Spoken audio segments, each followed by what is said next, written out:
Hi, it's PJ, the Silverback here from tacticalmonkey.net, and I'm here to do a quick little instructional video today on how to change out the spring cups on your firing pin in your Glock.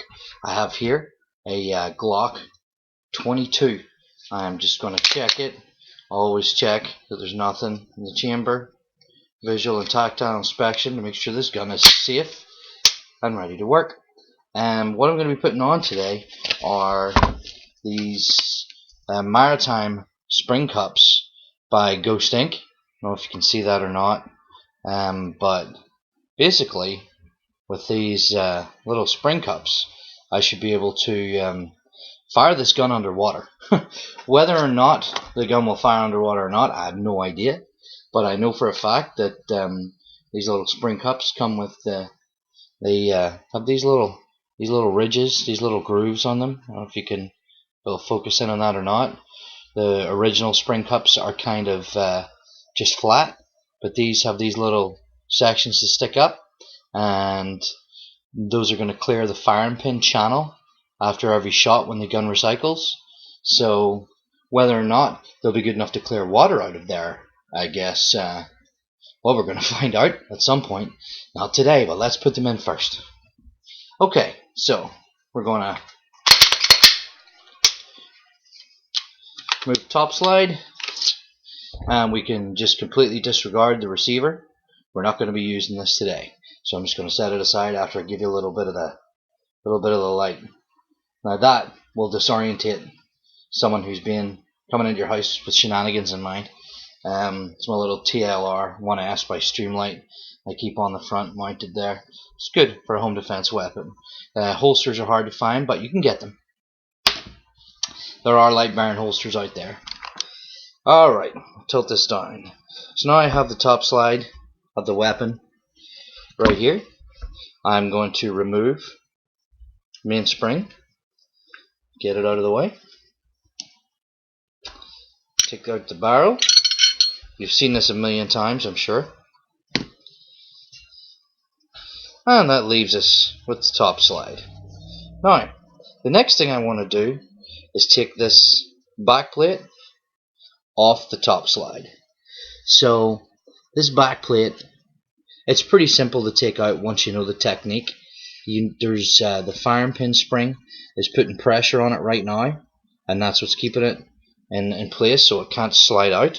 So we are going to just take a little tool here, a little pin punch, and right in here, just behind this little lip of the firing pin, you have access to the spring, and if you push away from the back plate, so you want to push this direction, you want to push towards the business end of the slide, so we're going to be exerting pressure this way.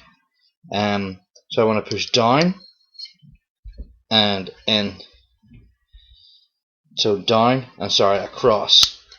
And when I do that, the back slide becomes loose and is just able to slide off. Now you're going to want to keep, there's my back slide, right there. Backslide cover. You know, I forget what this is called, but we're taking it right off. I'm keeping a finger over here because this stuff's under pressure, but we're all good. So first we're going to remove the firing pin. And this is our firing pin, just slides right out the back. Also parts that we can access through this top slide are the extractor, plunger, and spring is right there. And if I wanted to, I could remove the extractor and this little trigger safety plunger and the spring that lays beyond it, but we're not going to deal with that right now. So basically this is what we got. So I'm going to set this stuff aside because we're done with that, and this is the unit that we're going to work on right now. This is your firing pin at the end here. This is the spring, the firing pin spring, and right here, this little black part, that is or those are the firing pin spring cups.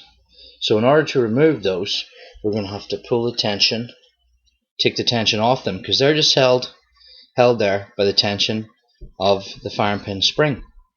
So I'm just going to brace this against my hand and pull this spring back on the cups. I just give them a little pinch to keep in place. They're just going to fall right out. I'm going to be careful not to let this spring launch. So there's our firing pin spring. This little sleeve that sits on the firing pin helps keep everything in place. I'm going to set those aside. And this is what I just removed, folks. These, if I can get them sitting just right on my hand, are the firing pin springs. The firing pin spring cups. So, I'm being really dyslexic today, so please bear with me.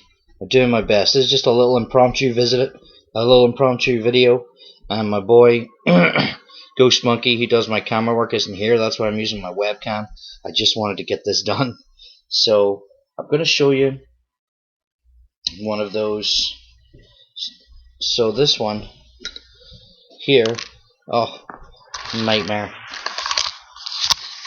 I'm just going to show you the differences in these two. So this one is the regular original Glock OEM spring cup. It's completely smooth around the sides. This one is the marine or maritime spring cup, which I got from Ghost Inc. in this particular occasion. I do like their products, and it has these protrusions coming out of it, which are going to work to keep the firing pin channel clean.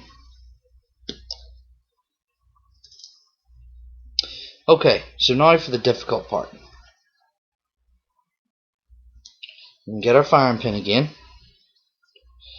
put that spring back on, and right here, before I put the spring on, you can see a little ridge right there, a little indented ridge, and this is what the spring cups are going to be held against.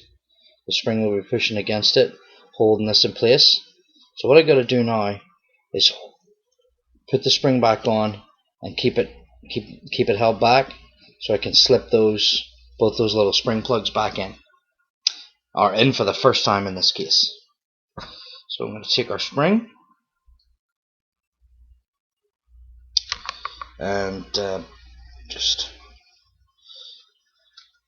pull it back. This is sometimes easier done if you can lean against something, but I hold it up against my body so I can pull that right down. This usually takes me a couple of attempts, and I won't lie, I've shot spring plugs across the room before doing this. I'm going to take the first one, set it in the little groove. I'm going to release that spring a little. There we go. So the first one is in, and it's off. Okay, this time I'm going to do that, and I'm not going to release it until I have both in. Kind of slipped in my hand a little bit. So this is, like I said, the awkward part of the process. So the first part, man, these things are tiny. It's hard to hold the pressure on this spring when you got fat little fingers. The first one on. Get in, you boy. Nope. Not happening. I'll get it yet. This is where you've got to exercise some patience. Alright.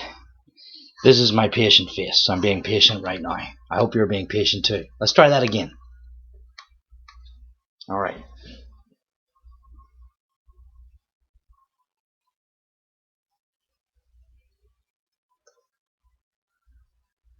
Okay. First one. Just set it on.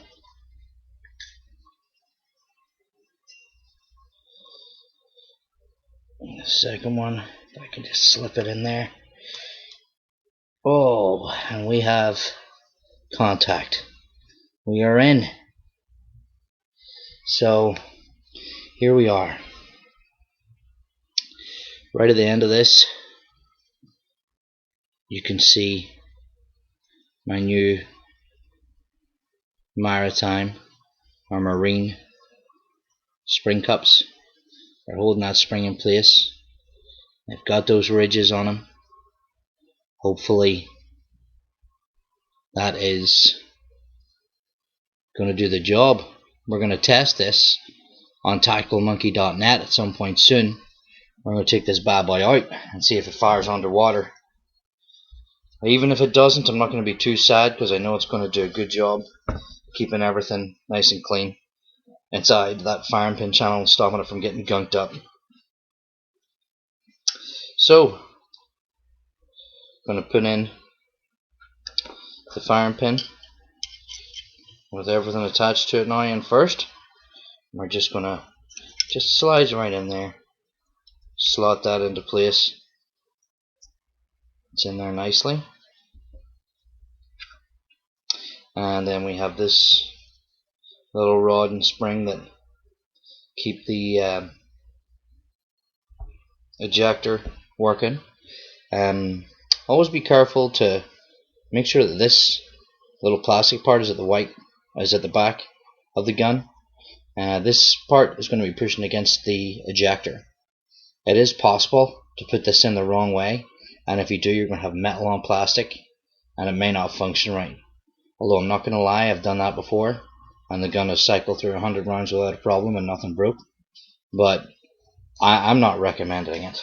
So just going to slide that in, metal end first, into its little channel right there. Hopefully you can see that. Goes right in there, just like that. Okay, and now we're ready to put the cover back on the backslide.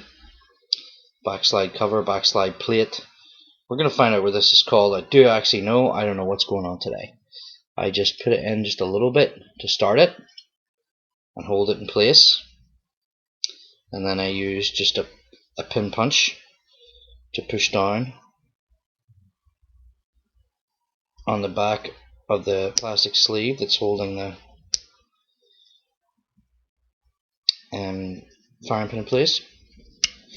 And that's out of the way. It slides in half the way. And the last thing I do is just push this little plunger out of the way too, to enable it to slide in fully.